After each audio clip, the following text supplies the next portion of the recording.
ಜೋಳ ರಾಗಿ ಎಲ್ಲ ಬೆಳೀತಾ ಇದ್ದೀನಿ ಈಗಲೂ ಕೂಡ ನಾನು. ಯಾಕೆ ಅಂತಂದ್ರೆ ಈಗ ನನಗೆ 70 ವರ್ಷ, ಇನ್ನೂ ಹುಡುಗನೆ. ಯಾಕೆ ಅಂತಂದ್ರೆ ಅಂತ ಪದಾರ್ಥಗಳು ನಮ್ಮ ಅಮ್ಮನ ಕೇಳಿ ನನಗೆ ತಿಂದಿರೋದು. ಬರೀ ಇವಾಗ ಅಂತಿದ್ದಾವಲ್ಲ ತಿನ್ನೋದು ಅವಾಗ ನಾವು. ಈಗ ನಮ್ಮಮ್ಮನ ಸೀಕ್ ಮಾಡಿ ಹಾಕೋಳು. ಸೀಕ್ಲು ತಿಂದಿದ್ರೆ ಯಾರಾದ್ರು ಆ ಮಡಿಕೆ ಆಗಂದು ಸೀಕ್ಲು, ಈಗಲೂ ನಾನು ಸೀಕ್ಲು ತಿಂತೀನಿ.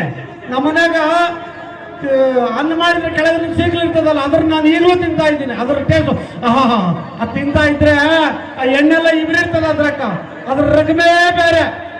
ನೀವು ಯಾರು ತಿಂದಿದೋ ಇಲ್ಲ. ರೊಟ್ಟಿ ಇವಾಗ ವಾರಕ್ಕೊಂದ್ಸಲ ರೊಟ್ಟಿ ಹಾಕ್ಸ್ಕೊಂಡು ತಿಂತೀನಿ, ರಾಗಿ ರೊಟ್ಟಿ. ತುಪ್ಪ ನಾನು 60 ವರ್ಷದಿಂದ ತಿಂದಿರೋ ದಿನ ಇಲ್ಲ. ತುಪ್ಪ, ಮಜ್ಜಿಗೆ, ಮೊಸರು ಎಲ್ಲಾನು ಎಮ್ಮೆಲು ಮೊಸರು ತಿಂತಾ ಇದ್ರೆ ಆ ಹಿಟ್ಟಿಗೆ ಸಿಕ್ಕೊಂಡು ರೊಟ್ಟಿಗೆ ಸಿಕ್ಕೊಂಡು ಅದ್ರ ರಕಮೇ ಬೇರೆ, ಅದ್ರ ಟೇಸ್ಟೇ ಬೇರೆ. ಆದ್ರಿಂದ ಇವಾಗ ಹುಡುಗರು ಇಡ್ಲಿ ತತ್ತ, ಪೂರಿ ತತ್ತ, ಎಣ್ಣೆ ಅದೆಲ್ಲ ತಿಂದಿದ್ದೀವಿ ಅಂದ್ರೆ 50 ವರ್ಷಕ್ಕೆ ಅಲ್ಲಾಡ್ತಾ ಇರ್ತೀವಿ. ಆಗಲ್ಲಪ್ಪ ನಂಗೆ ಏನು ಮಾಡಲ್ಲ.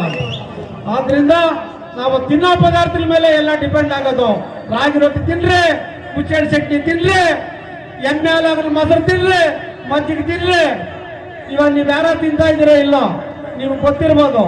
ಇವಾಗ ಯಾರು ಸೊಸೈಟಿಯಾಗಿ ತಿಂತಿದ್ದಾರೋ ಅವರೇ ದುಡಿತಾ ಇರೋದು. ಯಾವಪ್ಪ ಮೊಸರು ಇಲ್ಲ, ಮೊಸರು ಹಾಕಿ ತಿಂದವರು ಗುಡ್ಲೆ ಎತ್ಕೊಳಕ್ಕಾಗಲ್ಲ, ಈಗ ಎಯ್ಯಕ್ಕಾಗಲ್ಲ. ಆಮೇಲೆ ಅವ್ರ ಮನೆಯಾಗ ಕೂಡ ಏನೋ ಅವ್ರು ಮಾಡೋಕ್ಕಾಗಲ್ಲ.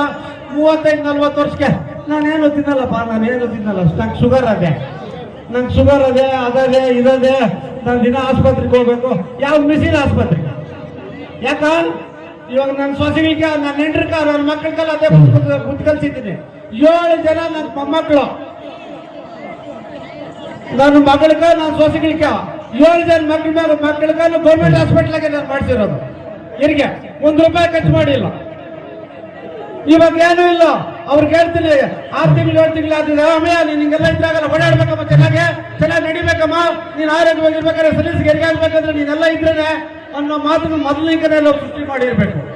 ಇಲ್ಲ ಅಂತಂದ್ರೆ ಅವತ್ತು ಲಕ್ಷಗಳು ಕಟ್ಟಬೇಕು. ಅವರೇನು ದುಡ್ಡಿಗಾಗಿರೋದು ಹಾಸ್ಪಿಟ್ಲ್ಗಳು ಅಂತ ಹೇಳ್ಬಿಟ್ಟು.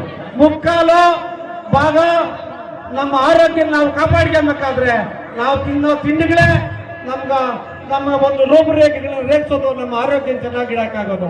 ಆದ್ರಿಂದ ನೀವು ಕೂಡ ಪ್ರತಿನಿತ್ಯ ಯಾವ್ದೋ ಹೋಟ್ಲ್ ತಿಂಡಿಗ್ಲಿಕ್ಕೆ, ಇಡ್ಲಿಗ್ಲಿಕ್ಕೆ ಹೋಗ್ಬೇಡ್ರಿ. ನಿಮ್ಮ ಮನ್ಯಾಗ ನೀವೇ ಬೆಳೆದಂತ ರಾಗಿನ ಬೆಳ್ಕೊಂಡ್ ತಿನ್ರಿ. ಸಮಗ್ರ ಪದ್ಧತಿಗಳು ಮಾಡ್ರಿ.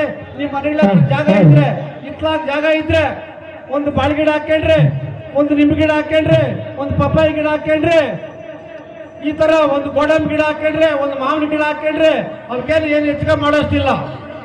ಈಗ ನಾನು ಇವಾಗ ಸುಮಾರು ಒಂದು 30-40 ಬೆಳೆ ಇಕ್ಕಿದ್ದೀನಿ. ಕೂಲರ್ ಸಿಗ್ತಾರ ಅನ್ನೋದು, ಕೂಲರ್ ಸಿಕ್ಕೋಷ್ಟಿಲ್ಲ, ಏನೂ ಇಲ್ಲ. ಈಗ ನನಗೆ 70-71 ವರ್ಷ. ನಾನು ಸಾಲ ಇಟ್ಕೊಂಡು ಹೋಗ್ತೀನಿ. ನಾನು 2 ಕೊತ್ತಂಬರಿ ಕಾಳು ಬೀಜಗಳು ಹಾಕೊಂಡು ಕಾಲ ಬರ್ತಾ ಇರ್ತಾರೆ ಈಗಲೂ ನಾವು. ಆದ್ರಿಂದನೂ ಯಾರು ಮಾಡ್ಬೇಕಾಗಿಲ್ಲ. ನಾವು ದುಡಿದ್ರೆ ಚೆನ್ನಾಗಿರೋದು. ದುಡಿದೇ ಇದ್ರೆ ಏನು ಸಿಕ್ಕಲ್ಲ, ಏನು ನಾವು ಮಾಡೋಕ್ಕಾಗಲ್ಲ. ಆದ್ರಿಂದ ಪ್ರತಿಯೊಬ್ಬರು ಇದೊಂದು ಕಲೀರಿ. ಪ್ರತಿಯೊಬ್ಬರು ದುಡಿದ್ರೆ ಮಾತ್ರ ಸಂಪಾದನೆ ಮಾಡಿದ್ರೆ ಸಾಕು. ಇವಾಗ ನೋಡ್ರಿ ಊರುಗಳಕ್ಕ, ಯಾವ ಊರಕ್ಕರ ಹೋಗ್ಲಿ ಅಲ್ಲಿ ಕಟ್ಟಿಗೆ ಮ್ಯಾಗ ಕೂತಿರ್ತಾರ, ರಚನೆ ಮ್ಯಾಗ ಕೂತಿರ್ತಾರ. ಇವಾಗ ಪಾಪ ರಿಜೆಕ್ಟ್ಗಳು 60 ವರ್ಷ ಆಗಿರೋರು, 50 ವರ್ಷ ಆಗಿರೋರು ಗುಡುಗಿ ಬಿಡಿಸೋದು, ಸೊಪ್ಪು ಕೊಯ್ಯೋದು, ಸೊಪ್ಪು ಹಾಕೋದು, ಸುಳ್ಳು ಮೇವ್ ತರೋದು, ಹುಲ್ ತರೋದು, ಹಾಲು ಕರೆಯೋದು ಎಲ್ಲ ಅವ್ರೆ. ಯಾರು ವಯಸ್ಸಾಗಿರೋರು ಇವ್ರು ಇವಾಗ ಜೆಂಟ್ಲ್ಮೆನ್ಗಳು. ಇವಾಗ ಹುಡುಗರು ಏನು ನಾನು ಯಾಕಮ್ಮ ಅಮ್ಮನ ತಂದವಳು ಹೋಗ್ರಿ ಅಂತೇಳಿ ಅವ್ರು ತಂದು ಹಾಕ್ಬೇಕು. ಅದ್ರ ಪುಣ್ಯಾತ್ಮನು ಈ ಗ್ಯಾರಂಟಿಗಳ ಕೊಟ್ಟು ಹೆಂಗಸ್ರಿಗೆ ಬೇರೆ 2,000 ಬರಪ್ಪ ಅಂದಾಗ ಮಾಡ್ಯವ್ರೆ. ಇನ್ನು ಕೆಲವರು ಅದು ಕೆಲಸ ಬಿಟ್ಬಿಟ್ಟವ್ರು. ದಯವಿಟ್ಟು ಅದು ಶಾಶ್ವತ ಅಲ್ಲ.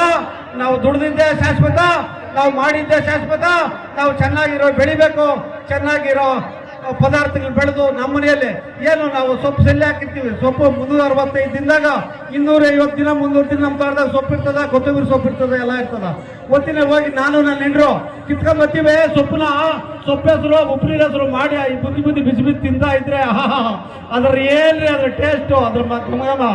ಆದ್ರಿಂದ ನೀವು ಕೂಡ ನಿಮ್ಮ ಮನೆಗಳಲ್ಲಿ ನಿಮ್ಮ ಇರೋದು ಅಷ್ಟಿಷ್ಟು ಇರೋ ಜಮೀನಿನಲ್ಲಿ ಪ್ರತಿಯೊಬ್ಬರು ಏನು ನಿಮ್ಮ ಬಚ್ಚಲ್ ನೀರು ಕುದಿನ ಸೊಪ್ಪು ಹಾಕೊಳ್ಳೋಕ್ಕಾಗಲ್ಲ. ಯಾರು ತೋಟಕ್ಕೆ ಹೋದಾಗ ಒಂದು 2-3 ನಾಟಿದ್ರೆ ಅವು 1 ತಿಂಗಳ ಪಾಟಿಗೆ ಇಷ್ಟು ಆಗಿರ್ತಾವೆ. ಪುದೀನ ಸೊಪ್ಪು ಕೊಡೋದು, ಪುದೀನ ಸೊಪ್ಪು, ಕೊತ್ತಂಬರಿ ಸೊಪ್ಪು ಕೊಳ್ಳೋದು 2 ದಿವಸ ಕೇಳ್ರ. ಕರಿಬೇವು ಸೊಪ್ಪು ನಿಮ್ಗೆ ವರ್ಷದಾಗ ಎಷ್ಟು ದುಡ್ಡು ಉಳಿತದ? 10 ರೂಪಾಯಿ ಕೊಡ್ತದ, ಮಗ ಬರ್ತದ. 20 ರೂಪಾಯಿ ಕೊಟ್ಟು 20 ರೂಪಾಯಿಗಳು 365 ದಿನದಾಗ 52 ಸಂತಿಕೆ ಉಳಿಸಿ ನೋಡ್ರಿ. ನೀವು ನಿಮ್ಮ ಪವರ್ ಏನು, ನಿಮ್ಮ ದುಡ್ಡು ಎಷ್ಟು ಉಳಿದಿರ್ತದ ಏನು ಅಂತ ಹೇಳ್ಬಿಟ್ಟು. ಯಾರ ಮನ್ಯಾಗ ಹಸು ಎಮ್ಮೆ ಕುರಿ ಮೇಕೆ ಕೋಳಿ ಇಲ್ಲೋ ಅವ್ರು 365 ದಿನ ಸುಖವಾಗಿರಕ್ ಆಗೋದೇ ಇಲ್ಲ. ಯಾರು ಹಸು ಎಮ್ಮೆ ಕುರಿ ಮೇಕೆ ಕೋಳಿ ಸಾಕಿರ್ತಿರೋ, ಈ ಪದಾರ್ಥಗಳು ಇಕ್ಕೊಂಡಿರ್ತಿರೋ ಅವರೆಲ್ಲ ನೆಮ್ಮದಿಗೆ ಇರ್ತೀರಿ. ಒಳ್ಳೆ ಸ್ಯಾಲ್ ಉಟ್ಕೊಳಕ್ಕಾಗಲ್ಲ, ರೇಷ್ಮೆ ಸೀರೆ ತರಕ್ಕಾಗಲ್ಲ. ನಮ್ಮ ಚಾತುರ್ಯ ಒಳ್ಳೆ ಏನೋ ವ್ಯಾಪಾರ ಮಾಡಿ ಚೆನ್ನಾಗಿ ದುಡ್ದು ಒಳ್ಳೆ ರೇಷ್ಮೆ ಸೀರೆ ಕಟ್ಕೊಂಡು ಪಕ್ಕದ ಮನೆ ಅವ್ನು ಗುದ್ಗೇಳಿ ಸಾಯ್ತಾ ಇರ್ತಾಳ. ಯಾಕಂದ್ರೆ ದುಡಿತಾ ಅವಳೆ. ದುಡಿದ್ರಿದ್ರೆ ಎಲ್ಲಿಂದ ಬರ್ತದ, ಏನ್ ತರಕಾಗ್ತದ? ಆದ್ರಿಂದ ದುಡಿದು ಎಂತ ಸೀರೆ ಬೇಕಾ ತರ್ಬೋದು, ಎಂತ ಕಾರ್ ಬೇಕಾ ಕೊಂಡ್ಕೋಬಹುದು, ಏನ್ ಬೇಕಾ ಮಾಡ್ಬೋದು.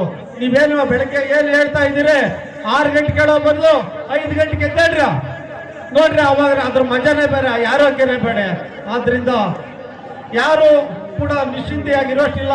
ರೈತರು ಇವತ್ತು ನಿಜವಾಗ್ಲೂ ನಮ್ಗೆ ಮಾರ್ಕೆಟ್ ಬರ್ತದ ರೈತರಿಗ.